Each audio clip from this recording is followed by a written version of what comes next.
Imagine this scenario for a second. You've done your research, you've done your preparation, and you're finally ready to make that all-important call to My Aged Care to request the home support services that you need. Instead of being met with somebody who is showing kindness and consideration and just wants to be helpful, instead you're met with somebody who is showing you indifference, if not rudeness, to the request that you're being made. I'd like to stand in front of you right now and tell you that this is an isolated incident, but reality is it's not. And it's exactly what happened to one of our village local community members. In this video, I'm going to step you through the tips on how to overcome the challenges and the bureaucracy that they faced. This is a doozy, so listen in. Do you want to just sort of step us through what was the experience when you called My Aged Care? All right, I called the number. I said, now, I'd like to speak with you if I can. I've got a bit of a summary here, and I wonder if I could relay that to you. And she says, oh, no, first of all, she said, and what is it you're looking at? And I said, well, I do have a few health challenges, which has changed since 2022. And I started to go through some of this stuff, and she stopped me midstream before she'd even really listened to what I had to say. Got it. So let me just say from the outset, okay, and I mentioned to you I'm recording this call, so I'm speaking to you and I'm speaking to others who are in your position as well. Let me just say from the outset that the person that you spoke to at My Aged Care, if they conducted themselves in the way you've described it, they have not done their job, right? They were supposed to take the time to listen to what you had to say and to triage your case appropriately. So the fact that they didn't take the time to hear what you had to say means they weren't able to get a clear picture of the urgency or the nature of your situation. So straight away you were let down there. I do also want to call out that myself and my team, the people I work with, we have many, many conversations, three-way conversations with My Aged Care and person that we're representing, and the majority and the far majority, the vast majority of people we speak to at My Aged Care, they are just absolutely wonderful human beings that would literally take the shirt off their back to help somebody else. But you are going to come across some people who may also be good people, but for whatever reason, they've been worn down by the system. They're having a bad day, as you put it. And they're treating their job on that particular day as no more than a box ticking exercise, right? And that's unfortunately who you've come up against that day. That's right. So I just want to say that you've done nothing wrong. It's just that you've hit a prickly end of a government call centre. And Absolutely. The good news is there is an easy solution to it. And I'm going to step you through how to solve that. The other thing I do want to call out as well, for those who have watched that My Aged Care preparation video that I recorded, towards the end of that video, I do describe the two different types of assessment teams that you can be directed to, right? So what that My Aged Care representative is doing is they're looking on your file to see, when was your last assessment, who did your last assessment, and they want to just send you back to them, right? That's exactly what she did. Yeah, because the rationale, and this is a government policy thing, right? The rationale is they've had a recent professional update assessment. Let's just get it back to those people to make a judgment call on what the next steps need to be. Right? So that My Aged Care representative, they weren't really interested in hearing what you had to say. They just wanted to get you off the phone. And if that's the government policy, that's fine. But where they let you down is they didn't educate you on what was happening. They didn't explain to you, oh, so-and-so, this is what's happened. What I'm going to do, I can see that they've got a really good snapshot of your situation. I want you to have this same conversation with them. They're going to be able to best direct you accordingly. The job of the RAS assessor, now RAS stands for Regional Assessment Service, and just to recap, they can only approve people for the Commonwealth Home Support Program, those entry-level services, okay? The job of a RAS assessor, whenever they come in contact with a consumer, so that's somebody who needs support services, their job is to profile, to triage that person and to determine whether that person should be forwarded on, referred to the local ACAT team, ACAT standing for Aged Care Assessment Team, okay? So they have full jurisdiction to come across somebody who needs services that are beyond the requirements or beyond the deliverables of the Commonwealth Home Support Program. And when they see a person who fits that bill, they are supposed to forward that request to the ACAT team so that they can be assessed for a home care package. Okay. Yep. Now, your situation, you're saying that after you had that pretty crappy experience with My Aged Care, you did, in a relatively short amount of time, you got a call from the local RAS assessor who assessed you previously. Okay? Yeah, I did. Tell me a little bit about how that conversation played out. Okay. Look, she's a very nice person. As I say, I've met her. She come to the home and everything. She's a nice lady. Yep. I said, yes, I do remember. And she said, oh, yes, I've had some information here from My Aged Care that you're looking at, you need some more help, in the home, like with cleaning in the bathroom and all that sort of stuff. And I said, well, I only got so far with this person that I was talking to. And I said, and the other thing that she referred me to, I said, that's useless because they're not taking anybody. And she said, oh, okay, I'm sending something through to Bayside Council. She says, in regard to the cleaning side of things. She says, the gutter, she says, they'll only do 2 a year. She said, and I'm sending that through. So and that's all I've heard. That was it. That was basically quite a short conversation. That was it. Okay. Now, here's an important question. Did that RAS assessor tell you what you can get? Or did that RAS assessor ask you how much of that you needed? No. So, for example, the cleaning, right? Did they say you can get 2 of those a year or whatever it is? Or did they say, how much of that do you need?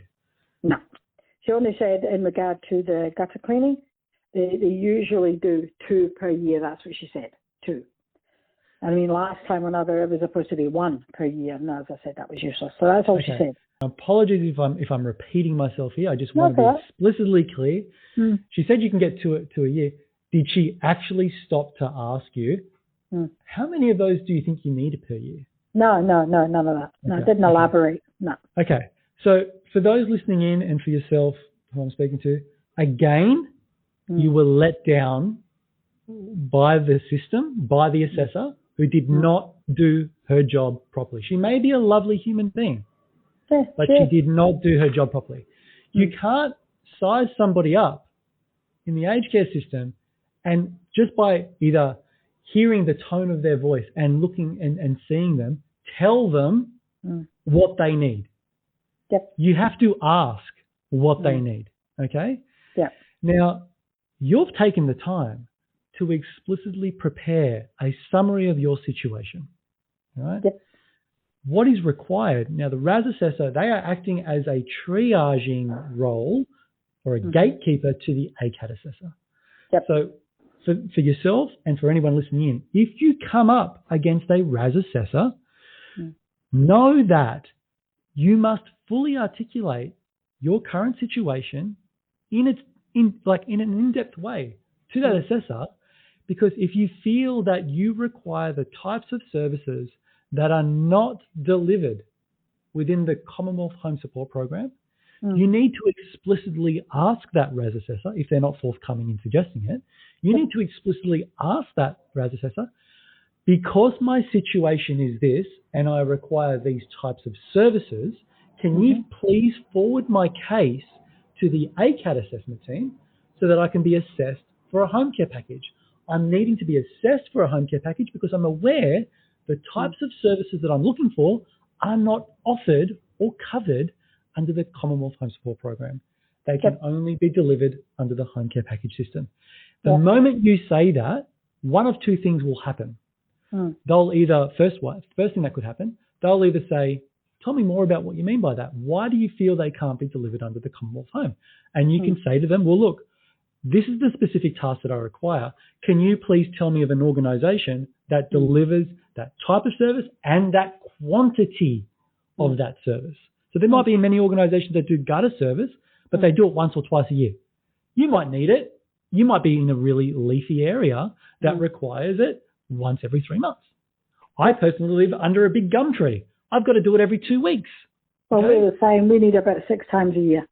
Well, there you go, right? Why don't you read out the health challenges that you prepared on your piece of paper? Okay. So I'll put it down and so it was like a bullet point form. Good. but different bullet points so that I could, designate what was for what. Okay, so I had down, say, first of all, osteoarthritis, right? That's my little circle. And I've got, knees. I've got osteoarthritis in my knees. Cannot bend or squat, right? And bending to clean the bath or shower, etc., is obviously a challenge. I can't go on ladders for obvious reasons as well, to do any gutter cleaning or domestic stuff in the home. Okay, like window cleaning, cleaning high places. Yep. Yeah. So then now I've got rheumatoid arthritis. I had, again, that comes back to the hands as well.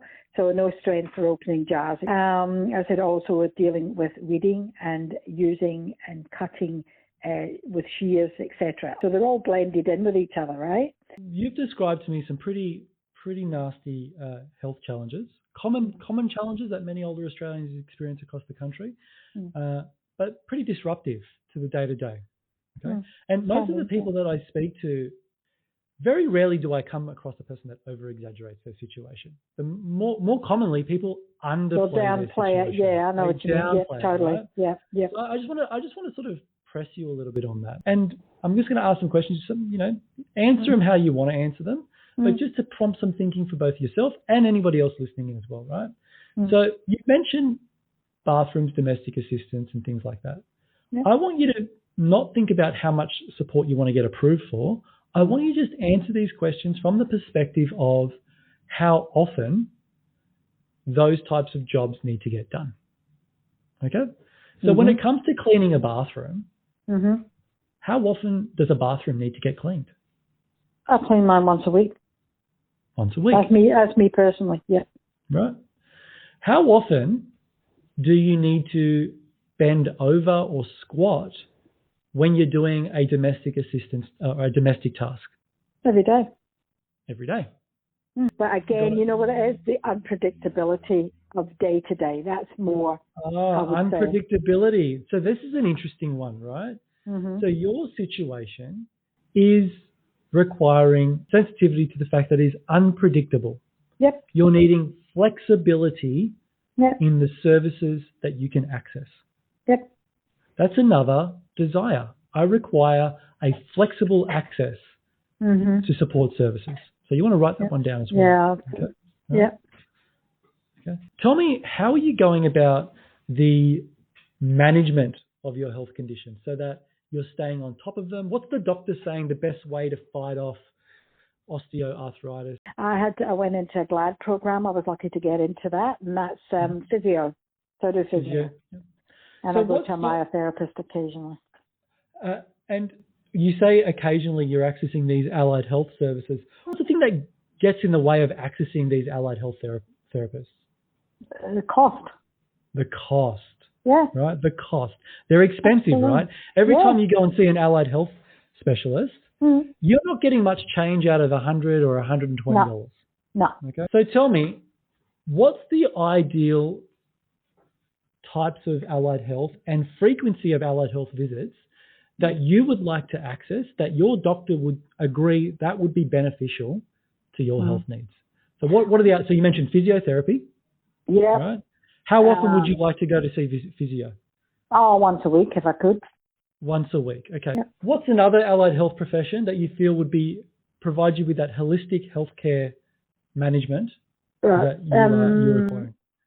Definitely some form of, with the myotherapy, some form of massage, because massage does help with blood flow, which does help with any kind of pain management. I definitely think that massage is a way to go. Okay, so massage.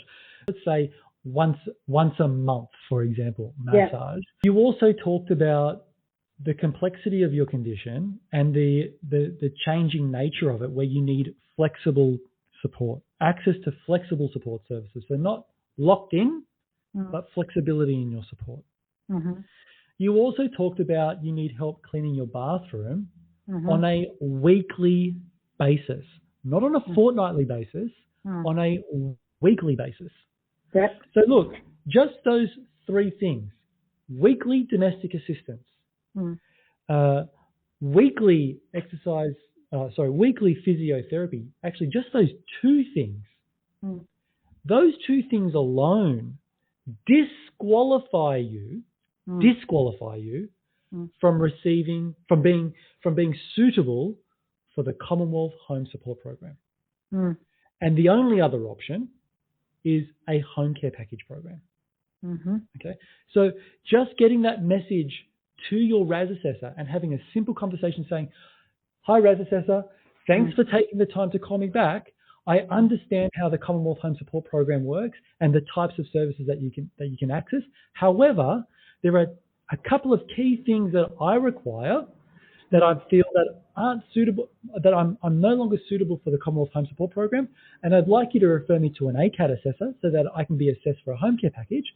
Those two things that are front of mind for me is I've come to realise I need weekly domestic assistance and I need regular access to a physiotherapist, and also, just to boot, I need access to flexible care as well. And I'm finding that the Commonwealth Home Support Program does not give me the flexibility to manage the nature of my multiple chronic diseases.